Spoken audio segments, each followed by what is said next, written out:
Hi good morning. ನಾನು ನಿಮ್ಮ ಪ್ರತಿಭಾ. ನಾನು ಫಸ್ಟ್ ಮಾರ್ನಿಂಗ್ ಎದ್ದ ತಕ್ಷಣ ಫಸ್ಟ್ ಕೆಲಸ ಮಾಡೋದು ಅಂದರೆ ಪಕ್ಷಿಗಳಿಗೆ ಕಾಳಾಕ್ತೀನಿ. ಸೊ ನಮ್ಮ ಮನೇಲಿ ಅದಕ್ಕಂತಲೇ ಒಂದು ಬಾಕ್ಸ್ ಮಾಡಿ ಇಟ್ಟಿದ್ದೀವಿ. ಅದರಲ್ಲಿ ಮಾರ್ನಿಂಗ್ ಎದ್ದ ತಕ್ಷಣ ಅದು ಕೆಲಸ ಮಾಡಿದ್ರೆ ನನಗೆ ಸಮಾಧಾನ ಆಗುತ್ತೆ. ನಾನು ಮೊದಲು ಮನೇಲಿಲ್ಲ ಅಂದಾಗೂ ಊರಿಗೆ ಬಂದಾಗ ಇದೇ ಕೆಲಸ ಮಾಡ್ತಿದ್ದೆ. ನಂತರ ಬಿಸಿನೀರೆಲ್ಲ ಕಾಸ್ಕೊಂಡು ಕುಡಿತೀನಿ. ಒನ್ ಟೈಮ್ ಅಮ್ಮ ಮಾಡಿಕೊಡ್ತಾರೆ. ಹಾಗೆ ಯೋಚನೆ ಮಾಡ್ತಿದ್ದೆ, ಬಿಸಿನೀರು ಕುಡಿತಾ ಏನು ಮಾಡೋದು ಇವತ್ತು ಅಂತ. ಆಮೇಲೆ ಓಕೆ ಪ್ಲ್ಯಾನ್ ಮಾಡಿದೆ ಏನು ಮಾಡೋದು ಅಂತ. ಪನ್ನೀರ್ ಮಾಡೋಣ ಅಂತ.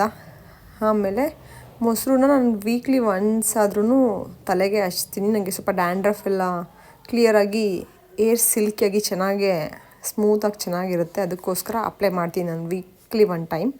ಯಾರ್ಯಾರು ನನ್ನ ಚಾನಲ್ನ ಸಬ್ಸ್ಕ್ರೈಬ್ ಮಾಡಿದ್ದೀರಾ ಅವ್ರಿಗೆಲ್ಲ ಥ್ಯಾಂಕ್ ಯು. ಯಾರು ಮಾಡಿಲ್ಲ ಪ್ಲೀಸ್ ಸಬ್ಸ್ಕ್ರೈಬ್ ಮಾಡಿ. ನಾನು ಸುಮ್ಮನೆ ವಿಡಿಯೋ ಮಾಡ್ತಾ ಹೋದರೆ ಅರ್ಥ ಇಲ್ಲ. ಸ್ವಲ್ಪ ನಾನೇನು ಮಿಸ್ಟೇಕ್ಸ್ ಮಾಡಿದ್ದೀನಿ, ಅಥವಾ ನಾನೆಲ್ಲಿ ಜಾಣ್ಮೆಯಿಂದ ಇದ್ದೆ, ನಾನೆಲ್ಲಿ ಬುದ್ಧಿವಂತಿಕೆನ ಉಪಯೋಗಿಸಿದ್ದೀನಿ, ಅಥವಾ ಅದನ್ನು ಸ್ವಲ್ಪ ಶೇರ್ ಮಾಡೋದ್ರಿಂದ ಯಾರಿಗಾದರೂ ಸ್ವಲ್ಪ ಹೆಲ್ಪ್ ಆಗ್ಬೋದು. ಸೆಲ್ಫ್ ಮೋಟಿವೇಶನ್ ಹೆಂಗೆ, ಇನ್ನು ಮುಂದಿನ ದಿನಗಳಲ್ಲಿ ಇದನ್ನು ಶೇರ್ ಮಾಡ್ತಾ ಹೋಗ್ತೀನಿ ಒಂದೊಂದೇ ವಿಚಾರಗಳದ ಮೇಲೆ. ಇವತ್ತು ನಾವು ಸ್ವಲ್ಪ ಗ್ಯಾಸ್ಟ್ರೈಟಿಸ್ ಬಗ್ಗೆ ಮಾತಾಡೋಣ. ಗ್ಯಾಸ್ಟ್ರೈಟಿಸ್ ಅಂದರೆ ಅದೇನು ದೊಡ್ಡ ರೋಗ ಅಲ್ಲ, ಬಟ್ ಅದನ್ನು ನಾವು ನೆಗ್ಲೆಕ್ಟ್ ಮಾಡಿದ್ರೆ ಬಿಟ್ಟರೆ ಅದು ನಮ್ಗೆ ಅದನ್ನು ಹ್ಯಾಂಡಲ್ ಮಾಡೋಕ್ಕೆ ಬರಲಿಲ್ಲ ಅಂದರೆ ಅದು ಬೇರೆ ಥರ ನಮಗೆ ತೊಂದರೆ ಕೊಡುತ್ತೆ, ಬೇರೆ ಏನೇನೋ ಕಾಸ್ ಮಾಡಿಸುತ್ತೆ. ಸೊ ಗ್ಯಾಸ್ಟ್ರೈಟಿಸ್ನ ಅವಾಯ್ಡ್ ಮಾಡಬೇಕು ಅಂದರೆ ಫಸ್ಟ್ ನೀವು ನಿಮಗೆ ಯಾವುದರಿಂದ ಗ್ಯಾಸ್ಟ್ರೈಟಿಸ್ ಬರ್ತಿದೆ ಅದನ್ನು ಫಸ್ಟು ಫೈಂಡ್ ಔಟ್ ಮಾಡ್ಕೊಳ್ಳಿ. ವರ್ಕ್ ಪ್ರೆಸರಿಂದನಾ, ಟೆನ್ಷನ್ಸಿಂದನಾ, ಅಥವಾ ಊಟ ಸ್ಕಿಪ್ ಮಾಡ್ತಿರೋದ್ರಿಂದನಾ, ನಿದ್ದೆ ಸ್ಕಿಪ್ ಮಾಡೋದ್ರಿಂದನಾ, ಅಥವಾ ನಿಮ್ಮದು ಪ್ರೆಸರ್ಸ್ ಫ್ಯಾಮಿಲಿ ಅಥವಾ ಸಮಥಿಂಗ್ ಏನೋ ತೊಂದರೆಗಳಿಂದ ನೀವು ಇದರೊಳಗಡೆ ಮುಳುಗೋಗ್ಬಿಟ್ಟಿರ್ತೀರ. ಅದನ್ನು ನಿಮಗೆ ಫೇಸ್ ಮಾಡೋಕ್ಕಾಗಲ್ಲ. ಇದು ನಾನಾ ಕಾರಣಗಳಿಂದ ಬರುತ್ತೆ. ಫುಡ್ಡಿಂದ ಬರೋದಾದರೆ ಮ್ಯಾಕ್ಸಿಮಮ್ ನೀವು ಒಂದು 6 months ಫುಡ್ನ ಅವಾಯ್ಡ್ ಮಾಡಬೇಕು. ನಿಮ್ಗೆ ಯಾವ ಫುಡ್ಡಿಂದ ಗ್ಯಾಸ್ಟ್ರೈಟಿಸ್ ಆಗುತ್ತೆ ಅದು ನೀವೇ ಫೈಂಡ್ ಔಟ್ ಮಾಡಬೇಕು. ಅದು ಯಾವ ಡಾಕ್ಟರ್ ಕೂಡ ನಿಮಗೆ ಸಜೆಸ್ಟ್ ಮಾಡೋಕ್ಕಾಗಲ್ಲ. ನೋಡ್ತಿದ್ದೀವಿ ಗ್ಯಾಸ್ಟ್ರೈಟಿಸಿಂದ ಎಷ್ಟೊಂದು ಜನ ಸೂಸೈಡ್ ಅಟೆಂಪ್ಟ್ ಮಾಡ್ತಿದ್ದಾರೆ. ಬಿಕಾಸ್ ಆಫ್ ದ ಆಂಗ್ಸೈಟಿ ಕಾಸ್ ಮಾಡುತ್ತೆ, ಡಿಪ್ರೆಷನ್ಗೆ ಹೋಗ್ತಾರೆ. ಅದರಿಂದ ಆಚೆ ಬರೋದು ಹೆಂಗೆ, ಸೆಲ್ಫ್ ಮೋಟಿವೇಶನ್ ಮಾಡೋದು ಹೆಂಗೆ, ಅದಕ್ಕೆ ಟ್ರೀಟ್ಮೆಂಟ್ ತೊಗೊಂಡ್ರು ಸೆಲ್ಫ್ ಮೋಟಿವೇಶನ್ ಆಗಿಲ್ಲ ಅಂದರೆ ಡಿಪ್ರೆಷನ್ಗೆ ಏನು ಟ್ರೀಟ್ಮೆಂಟ್ ಕೊಟ್ಟರು ಅವ್ರು ಆಚೆ ಬರಲ್ಲ. ಅದು ದೊಡ್ಡ ರೋಗನೇ ಅಲ್ಲ. ಜೊತೆಗೆ ಅದನ್ನು ಹ್ಯಾಂಡಲ್ ಮಾಡೋಕ್ಕಾಗ್ದೇ ಸಫರ್ ಮಾಡ್ತಾರೆ ಎಷ್ಟೋ ಜನ. ಸೊ ಫುಡ್ನ ಕಂಟ್ರೋಲ್ ಮಾಡಿ, ಯಾವ ಫುಡ್ನ ತಿಂದರೆ ಆಗುತ್ತೆ ಅದನ್ನು ನೀವು ಫೈಂಡ್ ಔಟ್ ಮಾಡಿ ಆ ಫುಡ್ನ ಬಿಟ್ಬಿಡಿ. ಒನ್ ಇಯರ್ ತನಕ ಆದ್ರೂ ಬಿಡಿ, ಅಟ್ಲೀಸ್ಟ್ ಒಂದು 6 months ಆದ್ರೂ ಬಿಡಬೇಕು. ಸೊ ಇದಾದಮೇಲೆ ನಾನು ಸ್ವಲ್ಪ ಏನು ಓದಬೇಕು ಅಂತ ಪ್ಲ್ಯಾನ್ ಮಾಡಿದ್ದೀನಿ. ಅದನ್ನು ಓದೋಕ್ಕಂತ ಕೂತ್ಕೊಂಡೆ. ಓದ್ತಿದ್ದೀನಿ, ನನ್ನ ಕೈಲಿ ಎಷ್ಟಾಗುತ್ತೋ ಅಷ್ಟು possible. It is full 24 hours ಇದಕ್ಕೆ ಎಷ್ಟು ಅವರ್ ಕೊಡಬೇಕು ಅಷ್ಟು ಅವರ್ ನಾನು ಕೊಡ್ತಾಯಿದ್ದೀನಿ. ನನಗೆ ಗೊತ್ತಿತ್ತು ಈ KPSC ಎಕ್ಸಾಮ್ಸ್ ಅಥವಾ ಯಾವುದೇ ಗೌರ್ಮೆಂಟ್ ಜಾಬ್ಸ್ ಎಕ್ಸಾಮ್ಸ್ ಎಲ್ಲ ನಮಗೆ ಟಕ್ ಅಂತ ಆಗಿಬಿಡಲ್ಲ. ಜೊತೆಗೆ ನಮ್ಮದು ಏನು ಮಿಸ್ಟೇಕ್ಸ್ ಇರುತ್ತೆ ಅದನ್ನು ನಾವು ಬೇಗ ಈಗ ಎಕ್ಸಾಂಪಲ್ ನನ್ನೊಳಗಡೆ ಏನೋ ಒಂದು ಮಿಸ್ಟೇಕ್ಸ್ ಇರುತ್ತೆ, ಅಥವಾ ನನಗೆ ಅದು ನಂದು ನೆಗೆಟಿವ್ ಆಗಿರುತ್ತೆ, ಅಥವಾ ನನ್ನಲ್ಲಿ ಪಾಸಿಟಿವ್ ಇರುತ್ತೆ. ಅದನ್ನು ನನ್ನನ್ನು ನಾನು ಫಸ್ಟ್ ಚೆನ್ನಾಗಿ ಅರ್ತ್ಕೋಬೇಕು, ತಿಳ್ಕೊಬೇಕು. ನಾನು ಯಾವುದ್ಯಾವುದನ್ನು ಹೆಂಗೆ ಹ್ಯಾಂಡಲ್ ಮಾಡ್ತೀನಿ, ಹೆಂಗೆ ರಿಯಾಕ್ಟ್ ಮಾಡ್ತೀನಿ, ನನಗೆ ಯಾವುದಾಗುತ್ತೆ, ನನ್ನ ಕೈಲಿ ಯಾವುದು ಆಗಲ್ಲ, ಈ ಥರದ್ದೆಲ್ಲ ನಮ್ಮನ್ನೇ ನಾವು ಸ್ಟಡಿ ಮಾಡ್ಕೊಬೇಕು. ಮತ್ತು ಯಾವಾಗೂ ಪ್ಲ್ಯಾನ್ A ಪ್ಲ್ಯಾನ್ Bಗಳನ್ನ ರೆಡಿ ಇಟ್ಕೊಂಡು ನಾವು ಗೋಲ್ನ ಅಚೀವ್ಮೆಂಟ್ ಮಾಡ್ತಿರಬೇಕು, ಈಗಿನ ಕಾಲದಲ್ಲಂತೂ ಎಕ್ಸ್ಪೆಷಲಿ. ಸೊ ಅದೇ ಥರನೇ ನಾನು ಇದನ್ನು ಪಾರ್ಟ್ ಟೈಮ್ ಥರ ಕನ್ಸಿಡರ್ ಮಾಡಿ 6 years ಓದಿದ್ದೀನಿ. ನನಗೆ ಫಸ್ಟ್ ಅಟೆಂಪ್ಟ್ ಅದೇ ಗೊತ್ತಾಗಿತ್ತು, ನಾನು ಓದ್ಬೋದು, ಬಟ್ ನನಗೆ ಎಲ್ಲ ಕೂರಿಸಿ ಓದಿಸೋರು ಯಾರೂ ಇಲ್ಲ. ಸೇಮ್ ಟೈಮಲ್ಲಿ ನನಗೆ ಓದಿಸಿದ್ರು ಸ್ವಲ್ಪ ಟೈಮ್ ತಗೊಳುತ್ತೆ ನನಗೆ ಅನ್ನೋದು. ಆ ಕಾರಣದಿಂದ ನಾನು ಓಕೆ ನನ್ನ ಬೇಸಿಕ್ಸ್ ಎಲ್ಲ ಇದೆಲ್ಲ ಜಾಬ್ ಎಲ್ಲ ನಂಬ್ಕೊಂಡು ಡಿಲೇ ಆಗಿ ಫ್ಯಾಮಿಲಿ ಕೂಡ ಹಿಂದೆ ಉಳಿಯುತ್ತೆ. ದುಡಿಲಿಲ್ಲ ಅಂದರೆ ಅದು ಪ್ರಾಬ್ಲಮ್ ಆಗುತ್ತೆ.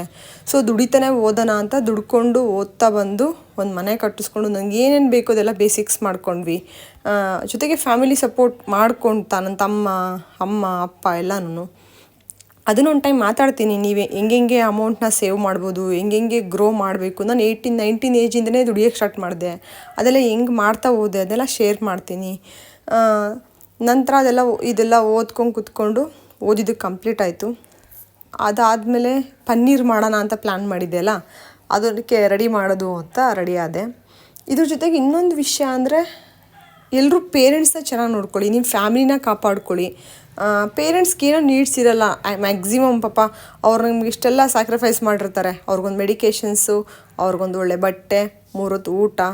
ನಿಮ್ಮ ಕೈಲಿ ಪಾಸಿಬಿಲಿಟೀಸ್ ಇದ್ದರೆ ಚೆನ್ನಾಗಿ ಇನ್ನೂ ಚೆನ್ನಾಗಿ ಕೊಡಿ. ವೆಹಿಕಲ್ಸ್ ಕೊಡಿಸಿ, ಮನೆ ಕಟ್ಟಿಸ್ಕೊಡಿ, ಎಲ್ಲ ಲಕ್ಸುರಿ ಲೈಫ್ಸ್ನಾಗ ಕೊಡಿ, ಚೆನ್ನಾಗಿ ಇಟ್ಕೊಳ್ಳಿ ಪೇರೆಂಟ್ಸ್ನ. ತಂದೆ ತಾಯಿಗೆ ಒಳ್ಳೆ ಮಕ್ಕಳಾದರೆ ಸಾಕು, ಬೇರೆ ಯಾರಿಗೂ ನಾವು ಏನನ್ನ ಮೆಚ್ಚಿಸ್ಬೇಕಾಗಿಲ್ಲ. ನಮ್ಮೊಳಗಡೆ ನಮಗೆ ಆತ್ಮ ಸಮಾಧಾನ ಇದ್ದರೆ ಸಾಕು, ನಾವೇನು ಮಾಡ್ತಿದ್ದೀವಿ ಅದ್ರ ಬಗ್ಗೆ. ಸೊ ಪನ್ನೀರ್ ಮಾಡೋಕ್ಕೆ ಬಂದೆ. ಪನ್ನೀರ್ ಫಸ್ಟ್ ಟೈಮ್ ನಾನು ಟ್ರೈ ಮಾಡಿದ್ದು ಮಿಲ್ಕ್ ಪೌಡರಲ್ಲಿ ಫಸ್ಟ್ ಟೈಮು. ಸೊ ಏನಿಲ್ಲ, ನೀರು ತೊಗೊಂಡೆ, ಮಿಲ್ಕ್ ಪೌಡರ್ ಇತ್ತು, ಅದನ್ನು ಮಿಕ್ಸ್ ಮಾಡಿದೆ. ಅದಾದ ನಂತರ ಅದನ್ನು ಹೀಟ್ ಮಾಡಬೇಕು ಮತ್ತು ಲೋ ಫ್ಲೇಮಲ್ಲಿ ಹೀಟ್ ಮಾಡಬೇಕು ಅದನ್ನು, ಮತ್ತು ಮಿಕ್ಸ್ ಮಾಡ್ತಿರಬೇಕು 10 ಮಿನಿಟ್ಸ್ಗೂ ಕೂಡ. ಅದಾದಮೇಲೆ ಲೆಮನ್ ಅದನ್ನು ಹಚ್ಬಿಟ್ಟು ಅದು ಹುಳಿ ಎಲ್ಲ ತೆಗೆದ್ಬಿಟ್ಟು ಇಟ್ಟೆ. ಅದು ಆ್ಯಕ್ಚುಲಿ ನಾನು ಸ್ವಲ್ಪ ಮಾಡಿದ್ದೆ ಫಸ್ಟು, ಅದು ಲೆಮನ್ದು ಹಾಕೋದಕ್ಕೆ.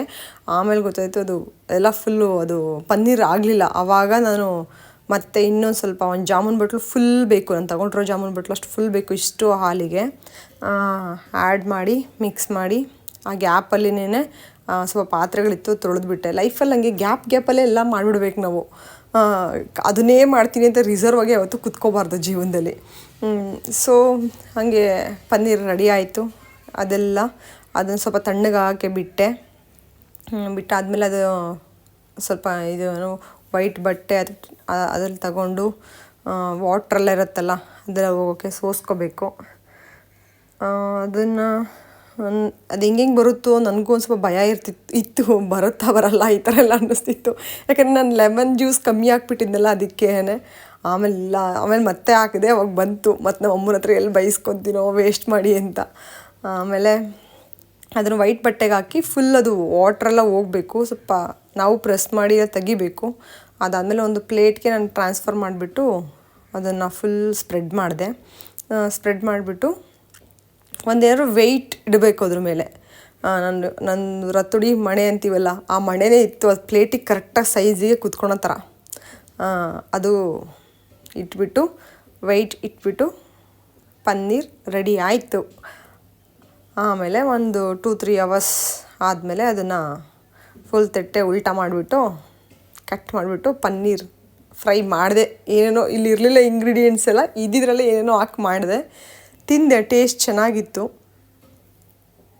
ನಾನು ಚಿಕನೆಲ್ಲ ತಿನ್ನಲ್ಲ, ಸೊ ನನಗೆ ಪ್ರೋಟೀನ್ ಬೇಕು. ಹಂಗಾಗಿ ನಾನು ಪನ್ನೀರ್ನ ಅಲ್ಲಿ ನಾನು ವರ್ಕ್ ಮಾಡೋ ಪ್ಲೇಸಲ್ಲಿದ್ದಾಗ ಚೆನ್ನಾಗಿ ತಿನ್ಕೊತಿದ್ದೆ. ಇಲ್ಲಿ ಬಂದಾಗ ಅದೆಲ್ಲ ಸಿಗಲ್ಲ. ನಾವು ಮತ್ತು ಟೌನಿಗೆ ಹೋಗಬೇಕು. ಸೊ ಅದಕ್ಕೆ ಹೋಮ್ ಮೇಡ್ ಮಾಡ್ಕೊಂಡು ತಿನ್ನೋಣ ಅಂತ ಪ್ಲ್ಯಾನ್ ಮಾಡಿದೆ. ಹಂಗೆ ಅದನ್ನು ಒಂದು ವೀಡಿಯೋ ಮಾಡ್ಬೋದು. ಗೊತ್ತಿಲ್ಲದವ್ರು ಕಲ್ತ್ಕೊಂಡು ಮಾಡ್ಕೊಂಡು ತಿಂತಾರೆ. Healthy home made. ಇನ್ನೇನು ಬೇಕು, ಇನ್ನೇನಿಲ್ಲ, ಬೆಣ್ಣೆ ಹಾಕಿದೆ, ಸ್ವಲ್ಪ ಅರಶಿನ ಪುಡಿ, ಖಾರದ ಪುಡಿ ಹಾಕಿದೆ. ಟೊಮೊಟೊ ಕೆಚಪ್ ಇದ್ದರೆ ಚೆನ್ನಾಗಿರ್ತಿತ್ತು, ಇರಲಿಲ್ಲ ನನ್ನ ಹತ್ರ ಅದು.